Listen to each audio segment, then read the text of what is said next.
Hello, dear learners. Welcome to Abid Shiksha. Today's current affairs is brought to you by Abid Shiksha. So let us begin. आज का जो date है that is 10th of November and all the important articles are here as follows. ठीक है. पहला है Gwalpara eviction clears 1140 bigha of forest land. ठीक है. So ग्वालपारा में जो eviction है उन्होंने 1140 बीघा का जो फॉरेस्ट लैंड है जिन्होंने इलीगली इंक्रोच किया हुआ था उनको रिमूव किया. ठीक है. सेकेंड है study moves more station to gauge water discharge. ठीक है. जो रिवर वाटर डिस्चार्ज है ना वो और बहुत सारे हमें स्टेशन चाहिए टू अंडरस्टैंड और वो जो रिवर वाटर जो जमाते हैं उसको कैसे हम डिस्चार्ज करें उसके बारे में यहाँ पर बोला जा रहा है. ठीक है. And third is acute water shortage hits Kaziranga national park. Very something which is very amazing right कि ब्रह्मपुत्र बीच में है पर तभी भी एक्यूट वाटर शॉर्टेज है. ऐसा क्यों है ये भी हमें समझ में आएगा. ठीक है. तो तीनों आर्टिकल आज के इंपॉर्टेंट है. आज तीनों आर्टिकल ही आसाम ट्रिब्यून में आए हैं तो let us look at that. Goalpara eviction ने 1140 बीघा के फॉरेस्ट लैंड को क्लियर किया है. See this was I think a forest land जहाँ पे इलीगली घर बनाया हुआ था. यू कैन सी आसपास में बहुत सारे पेड़ पौधे हैं. वहां से ये ट्रैक्टर ने रिमूव कर दिया है एंड इलीगल एविक्शन जो है ये इलीगल जो इनहिबिटेशन था उसको इवेक्ट किया है यहाँ पे. ठीक है. The Gwalpara district administration in coordination with the forest department carried out large-scale eviction on Sunday to remove long-standing encroachment in the Dahikata Reserve Forest. ठीक है. तो जो दहीकाता रिजर्व फॉरेस्ट है वहां पे से इंक्रोचमेंट जो है उसको रिमूव किया गया है. The operation began in early morning at around 5:30 a.m. and continued throughout the day without any major disturbances. पूरे दिन भर उन्होंने एविक्शन जो है यहाँ पे कैरिड आउट किया दहीकाता रिजर्व फॉरेस्ट से 1140 बीघा जमीन को जो है यहाँ से एविक्ट किया. ठीक है. यहाँ से जो है रिमूव किया. To ensure execution, officials divided the forest into 5 operational zones and 40 excavators. 5 जो है ऐसे एक बड़े ऐसे फॉरेस्ट जोन में ऐसे 5 जो है ऐसे जोन बना दिए. ठीक है. 5 एविक्शन जोन बनाए. ठीक है. तो उसमें क्या है 5 एविक्शन जोन बनाए. उसमें 40 एक्सकेवेटर्स थे और सिक्योरिटी पर्सनल भी थे और including special chief secretary forest M.K. Yadava, deputy commissioner Pradeep Singh and superintendent of police Navneet Mahant. ठीक है. ये जो बड़े डिग्निटरीज हैं वो गए ऑन साइट सुपरविजन उन्होंने किया और हर स्टेज पे उन्होंने किया. हर स्टेज पे उन्होंने जो है सुपरविजन के साथ और ये भी हाईलाइट किया कि एडमिनिस्ट्रेशन का कितना इंपॉर्टेंट रोल है reclaiming the protected land which is the forest land of course right. According to the official estimates, clearly 1140 bigha, that is 153 hectare of forest land under the Matia Revenue Circle was cleared and as an operation of authorities with stated 588 families who had been residing illegally within the forest areas were evicted along with 4 mosques including a well-known Sonapur mosque. ठीक है. ये सब क्या है ये सोनापुर वाला जो reason है ग्वालपारा के रीजन में वहां पर इलीगली वहां पर रह रहे थे तो वहां से उन सबको रिमूव किया गया. ठीक है. 588 फैमिलीज थे मतलब बहुत लार्ज स्केल एविक्शन है. ठीक है. एविक्शन नोटिस जो है 1 महीने पहले ही प्रायर दे दिया गया था. 70% ऑफ द सेटलर्स जो है ऑलरेडी रिमूव हो गए थे व्हाइल रिमेनिंग हाउसहोल्ड वो जो है रिमूव हो गए थे. मतलब 1 महीने पहले यहाँ पर नोटिस आया था कि हम यहाँ पे एविक्ट करेंगे. ठीक है. तो 1 महीने पहले जो है 70% लोग जो है रिमूव हो गए थे और बाकी 30% को कल रिमूव कर दिया गया. Officials emphasized that the reclaimed land is both ecologically and culturally valuable. ठीक है. Ecologically क्यों? Because it is the forest land and culturally because ये बहुत पास है श्री श्री सूर्य पहाड़ के. ठीक है. श्री श्री सूर्य पहाड़ जो हमारा जो बहुत ही इंपॉर्टेंट आर्कियोलॉजिकल साइट है हेरिटेज साइट है वहां के बहुत पास है. और वैसे ही इकोलॉजिकली क्यों? बिकॉज पहला तो फॉरेस्ट एरिया है, एलिफेंट का जोन है और अदर वाइल्ड लाइफ का भी ये जोन है. ठीक है. क्लियर हुआ? समझ में आया? This was most important news for the day.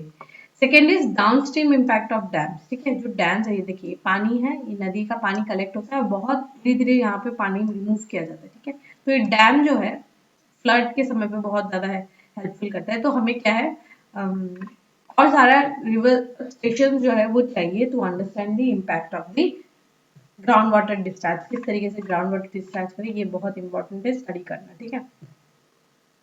A study on downstream impact on 3 hydropower projects, ठीक है, ये यहाँ पर ही हाइड्रो पावर का एनर्जी ये जगह पे जनरेट किया जाता है, ठीक है।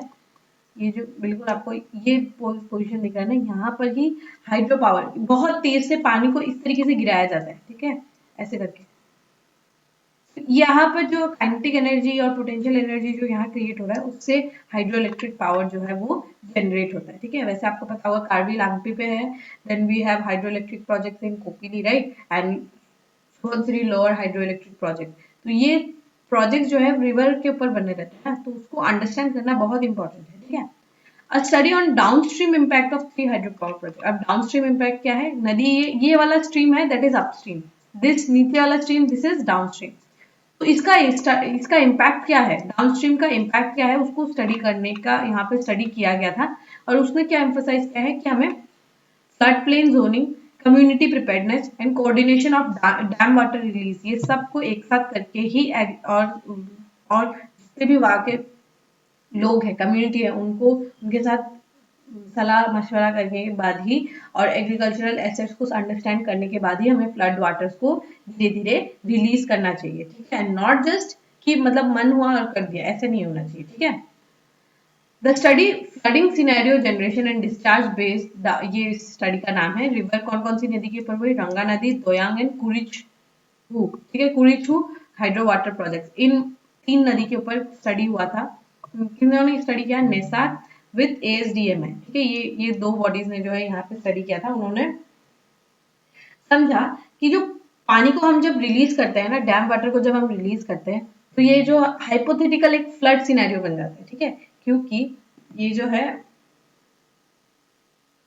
ये क्योंकि क्या है कि ऐसा पानी जो है ऐसे करके जा रहा है, ठीक है, बहुत तेज से रिलीज होगा। अभी पानी का लेवल यहाँ है, ठीक है, जब पानी रिलीज होता है पानी का लेवल यहाँ हो जाएगा, ऐसा एक आर्टिफिशियल फ्लड जो है वो क्रिएट हो जाता है। मतलब पानी का लेवल जो है इतना बढ़ गया, ठीक है, यहाँ तक बढ़ गया, तो हाइट कितना हो गया, मतलब कुछ एक 6-7 मीटर जो है ऊपर उठ जाता है, ठीक है, वो बहुत बड़ा प्रॉब्लम है।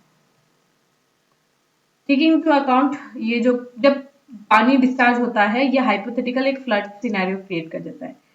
The peak observed with water discharge of 760 cubic Ranga Nadi hydroelectric project could flood इतना 13, sorry about that, yes, तो जब पानी डिस्चार्ज होता है तो ऑलमोस्ट जब ये 760 क्यूमेक ऑफ वाटर रिलीज होता है तो ऑलमोस्ट 1391 हेक्टेयर का जो जमीन है वो फ्लड हो जाता है, ठीक है, almost, it is a very very big area, ठीक है, बहुत बड़ा एरिया जो है वो फ्लडिंग हो जाता है वहां पे। तो डैम वाटर रिलीज जो है ये हमें बहुत अच्छे से करना चाहिए, बहुत ही सोच समझ के, बहुत ही स्टडी करके, ऐसे नहीं कि जस्ट रिलीज कर रहे, ऐसा नहीं होना चाहिए, should be very understood, thought out and community को पता होना चाहिए, ठीक है। Dam release data from Bhutan project was not available with the researchers and it had to rely on hypothetical scenarios, because ये रिवर जो है वहां से आ रही है, राइट, भूटान के पास से आ रही है, तो रंगा नदी, राइट, लखीमपुर के पास है। तो हमें हाइपोथेटिकली सिचुएशन को क्रिएट करके उसके बाद हमें कुछ डिसीजन पे आना पड़ा, ठीक है। The generated inundation scenarios will enable operator to anticipate village level impact, ये जो सिनेरियो हमने क्रिएट किया उससे हमें विलेज लेवल पे क्या इम्पैक्ट होगा, time bound evacuation, warning, dissemination, ये सबको अंडरस्टैंड करने में समझ में आएगा, ठीक है। Dams can be helpful for producing energy and irrigation, but they can also change river flow, increase risk of flooding, at downstream.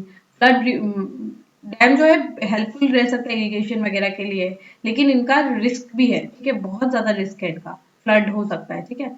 Floods remain the most persistent natural hazard in Assam, primarily driven by Brahmaputra's dynamic hydrology। तो flood तो हर साल ही almost आता है, right, तो क्योंकि ब्रह्मपुत्र का इतना dynamic nature है उसके कारण हर साल ही फ्लड आता है। मॉनसून में भी फ्लड, पानी बहुत ज्यादा जम जाता है, उसके कारण हाई मॉनसूनल रेनफॉल होता है। और ट्रांस बाउंड्री रिवर, जैसे कि आपने देखा होगा ब्रह्मपुत्र में बहुत सारे रिवर्स आके मिलते हैं, ठीक है, more than 100 small and medium reverse जो है आके फ्लो करते हैं। सोचिए उनमें पानी इंक्रीज हो जाएगा, फिर वो ब्रह्मपुत्र को भी इंक्रीज करते हैं, जिसके कारण पानी बहुत ज्यादा ट्रिगर होता है, ठीक है। और ऐसे अगर इमरजेंसी रिलीज होता है तो डाउनस्ट्रीम फ्लडिंग का बहुत हाई चांसेस है, ऐसा बोला गया है according to the researchers. Clear हुआ? So this was the article. So we can move to the last news. The last news is acute water shortage hits Kaziranga national park. ठीक है, तो काजीरंगा नेशनल पार्क जो है, जो ज्यादातर समय फ्लड में देखते हैं या फिर हाई फ्लड होता है, ठीक है। फ्लड के कारण जो एनिमल्स है वो मूव करते हैं हाईलैंड्स की ओर। इस साल उन्होंने कुछ अलग एक्यूट दूसरा टाइप का एक चैलेंज यहाँ पे हमें फेस करना पड़ा, वो है शॉर्टेज ऑफ वाटर, पानी की कमी। क्योंकि इस साल रेनफॉल पूरे नॉर्थ ईस्ट में कम हुआ और आसाम में भी बहुत कम हुआ, जिसके कारण पानी का शॉर्टेज बहुत देखने को हमें मिला है। Kaziranga typically faces 3 waves of flood, but in 2024 only 1 wave हमें देखने को मिला, वो भी जून में। वरना रिट्रीटिंग मानसून में भी बारिश होता है, प्री मानसून में भी फ्लड होता है, मानसून में भी फ्लड होता है, पोस्ट मानसून में भी फ्लड होता है, ठीक है। Park director Sonali Ghosh confirmed that floods were actually essential for Kaziranga, क्योंकि वो जो रिवर वाटर बॉडीज होती है ना, वो उनको रिप्लेनिश करती है, और जो ग्रास है उसको भी ग्रो होने देता है, जो हर्बीवोर्स है वो भी कंज्यूम करती है, तो कार्निवोर्स भी कंज्यूम कर पाते थे, ठीक है। The absence of third and जो सेकंड फ्लड था, उसके एब्सेंस के कारण जो है बहुत सारे लैंड वो सब ड्राई अप हो गए, ठीक है, और वाटर क्राइसिस आ गया है एनिमल्स के लिए। To tackle the situation, park authorities ने आर्टिफिशियल कुछ वाटर बॉडीज बनाई हैं, जहाँ पे कुछ वाटर स्टोरेज फैसिलिटीज रहेगा। वैसे तो 20 ऑलरेडी इन प्लेस है, बट मोर ऐसे हमें जरूरत पड़ेगी, और सोलर पावर्ड पंप्स की भी बहुत ज्यादा यहाँ पे जरूरत पड़ेगी, ऐसा यहाँ पर बोला गया, ठीक है। रिसेंट लाइट जो रेनफॉल अभी हुए कुछ दिन पहले, जो आप लोगों ने देखा होगा, यहाँ पर भी हुआ है, वो कुछ थोड़ा बहुत जो नेचुरल और आर्टिफिशियल रिसोर्सेज उनको रिफिल करेगा, लेकिन स्टोरेज जो अभी भी बहुत ही ज्यादा सिवियर है। Interestingly, while Kaziranga once had to build highlands to protect animals from flood, is now dealing with opposite challenge, ensuring water for and wildlife survival. पहले ऐसे बनाना पड़ा था कि ऐसे हाईलैंड्स हो, यहाँ पे एनिमल्स जो है वो बच पाए, लेकिन अब जो है हमें खोद के इस तरीके से कुछ ऐसे बनाना पड़ रहा है, ऑपोजिट। इस पहले हमें ऐसे बनाना पड़ा था, अब हमें ऐसे बनाना पड़ रहा है, तो ये थोड़ा ऑपोजिट जो है सिनेरियोस आपको देखने को मिलेगा, ठीक है। So this is one issue, ठीक है। ये एक ऐसा आर्टिफिशियल वाटर बॉडी है, इसको पूरा खोद के इसमें पानी भरा गया है ताकि एनिमल्स आके इसको कंज्यूम कर सके, ठीक है। सो होप आपको समझ में आया होगा। With this, we have come to end of today's session. If you have liked this session, don't forget to give a like and write down in the comment section. We will meet in the next session very soon. Till then, take care and thank you.